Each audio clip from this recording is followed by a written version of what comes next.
Hello दोस्तों, आप लोग कैसे हैं। मुझे आशा है कि आप लोग बहुत अच्छे होंगे। आज हम लोग एक्सरसाइज फिर से पढ़ेंगे 7.1 मैथ। 12वीं क्लास का गणित है, मैथ है। और हम लोग 15 प्रश्न पढ़ चुके हैं।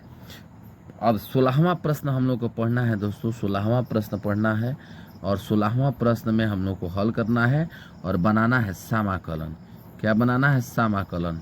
समाकलन या इंटेग्रल हम लिखेंगे 2x - 3 cos x प्लस ई के पावर एक्स, इसको घेर लेंगे और डी एक्स के सापेक्ष लिख लेंगे। आप क्या करेंगे कि इतना आसान है, इतना मज़ेदार है, इतना बढ़िया है, इतना सुंदर है कि इसको हम अलग अलग कर लेंगे। अलग अलग करेंगे तो 2x हो जाएगा, डी एक्स हो जाएगा, -3 cos x डी एक्स हो जाएगा। और यहाँ प्लस में ई के पावर एक्स डी एक्स हो जाएगा।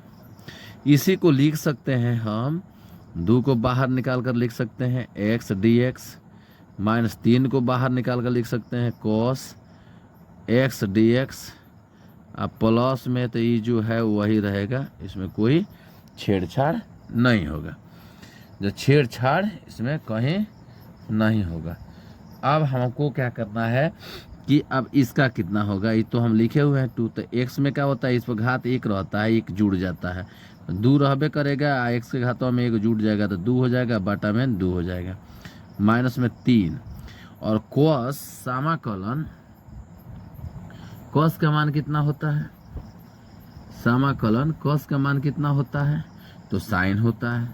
ये सबको पता है कि कितना होता है, तो साइन होता है। साइन कॉस याद रखिएगा तब ना मज़ा आएगा कि क्या बना रहे हैं नहीं बना रहे हैं। तो याद रहता है तो बनाने में मज़ा आता है, याद नहीं रहता है तो बनाने में मज़ा नहीं आता है। तो कॉस का क्या होता है? साइन होता है। तो साइन हम लिख सकते हैं, यानी यहाँ कॉस जो लिखा हुआ है समाकलन इंटीग्रल cos dx, तो इतना का वैल्यू क्या हो जाता है? साइन x हो जाता है। अब प्लस जो यहाँ लिखा हुआ है इंटीग्रल ई के पावर एक्स, इसका सेम का सेम हो जाता है, इसमें कोई परिवर्तन नहीं होता। इससे ये कैंसिल हो जाएगा तो हमारा कितना बच जाएगा? x² बच जाएगा, -3 साइन x प्लस ई के पावर x प्लस सी। तब ये आंसर क्या हुआ? लाजवाब हो गया, मज़ा आ गया आंसर में। कब? जब बन गया तब, बन गया तब। अब हम लोग पढ़ेंगे प्रश्न संख्या 16। किसका? इसका एक्सरसाइज किसका है? तो 7.1 का है, 7.1 का है। तो इसमें हमारा जो 17 नंबर प्रश्न है, तो 17 नंबर में इंटीग्रल दिया हुआ है 2x² - 3 sign x plus 5√x, ठीक है, और dx। तो इसको अलग अलग करेंगे तो 2 बाहर करके x² dx कर सकते हैं, ठीक है, -3 बाहर करके साइन x dx कर देंगे, प्लस 5 को बाहर करके और √x लिख लेंगे, dx कर लेंगे, ठीक। अब क्या होता है कि हमारा मान निकलेगा इसका। तो मान निकलेगा 2, तो यहाँ x के पावर 2 + 1 बार बार बोल रहे हैं कि घात में जुड़ जाएगा। और इसका होता है माइनस में कॉस, कितना होता है? तो माइनस में कॉस होता है। किसका माइनस में कॉस होता है? तो साइन का माइनस में कॉस होता है, साइन का माइनस में कॉस होता है। तो हम लिखेंगे यहाँ -3 हैले है और यहाँ माइनस में लिख लेंगे cos x प्लस 5 हो गया। और इस पर रूट अंदर का मतलब इसको चार्ज कितना है? तो 1/2 है। तो यहाँ कितना होगा? x के पावर 1/2 और प्लस में 1/2 प्लस में 1 प्लस c, ठीक है।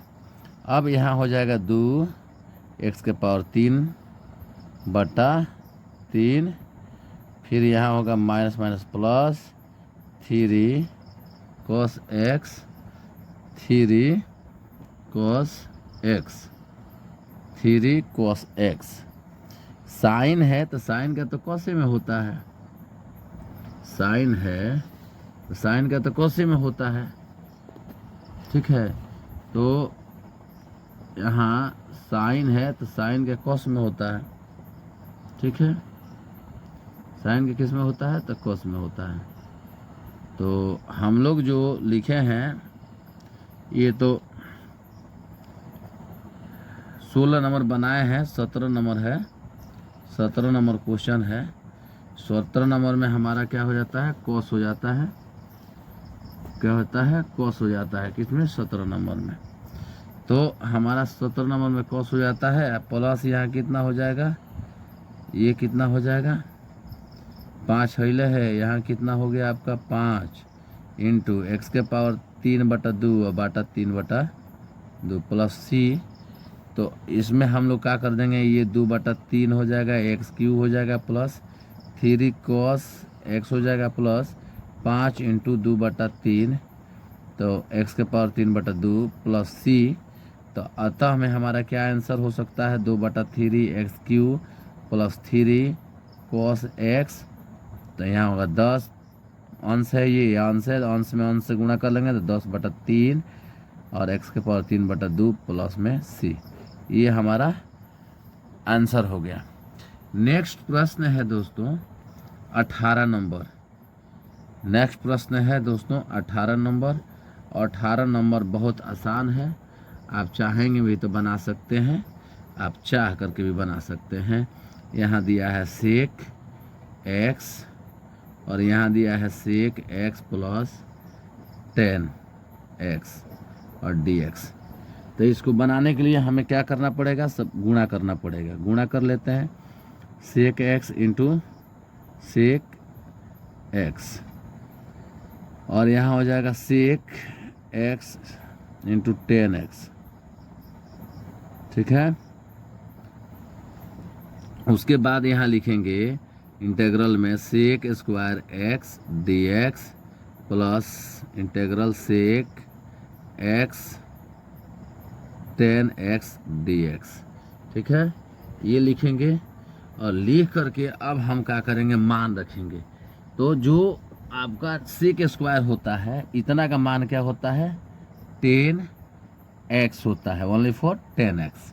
और सेक इंटू 10, सेक इंटू 10, सेक इंटू 10, सेक इंटू 10 का होता है, क्या होता है, तो केवल सेक होता है प्लस कांस्टेंट। ये आपका आंसर हो गया।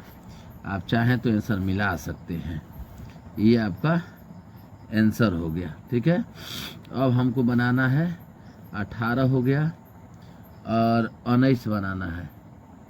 19 नंबर बनाना है, 18 बना दिए तो 19 तो बना ही सकते हैं। तो 19 बनाएंगे, कैसे बनाएंगे 19 को, तो 19 को बनाएंगे सॉल्व करके, 19 को बनाएंगे सॉल्व करके। यहाँ कैसे बनाएंगे, तो सेक है, सेक स्क्वायर एक्स हो गया, बाटा में क्या हो गया, तो कोसेक स्क्वायर एक्स हो गया, डी एक्स हो गया, ठीक है। तो हम इसको चेंज कर सकते हैं कि नहीं कर सकते हैं, बिल्कुल कर सकते हैं। तो चेंज करेंगे तो हमारा मान लीजिए कि यहाँ हम लिख दें सेक स्क्वायर एक्स और यहाँ लिख दें 1/, cosec square x d x. तो इसको हम और चेंजिंग कर सकते हैं। इसको तो हम लिख सकते हैं इंटीग्रल में 1/cos स्क्वायर एक्स इंटू इसका कितना हो जाएगा 10 स्क्वायर एक्स डी एक्स। तो हमारा ये कितना हो जाएगा, 10 नहीं होगा, साइन होगा, साइन स्क्वायर एक्स। तो अब ये हो जाएगा साइन स्क्वायर एक्स बटा कॉस स्क्वायर एक्स, इंटीग्रल में डी एक्स हो जाएगा। तो ई हमारा अब क्या हो जाएगा, इंटीग्रल में 10 स्क्वायर एक्स डी एक्स हो जाएगा। और 10 स्क्वायर का वैल्यू तो होता नहीं है, तो हम लिखेंगे sec square x minus 1 d x. अब इसको अलग अलग कर लेंगे, sec square x d x minus 1 d x. तो कितना हो जाएगा, सेक का हमारा क्या होता है 10x होता है, माइनस में x होता है, प्लस में c है।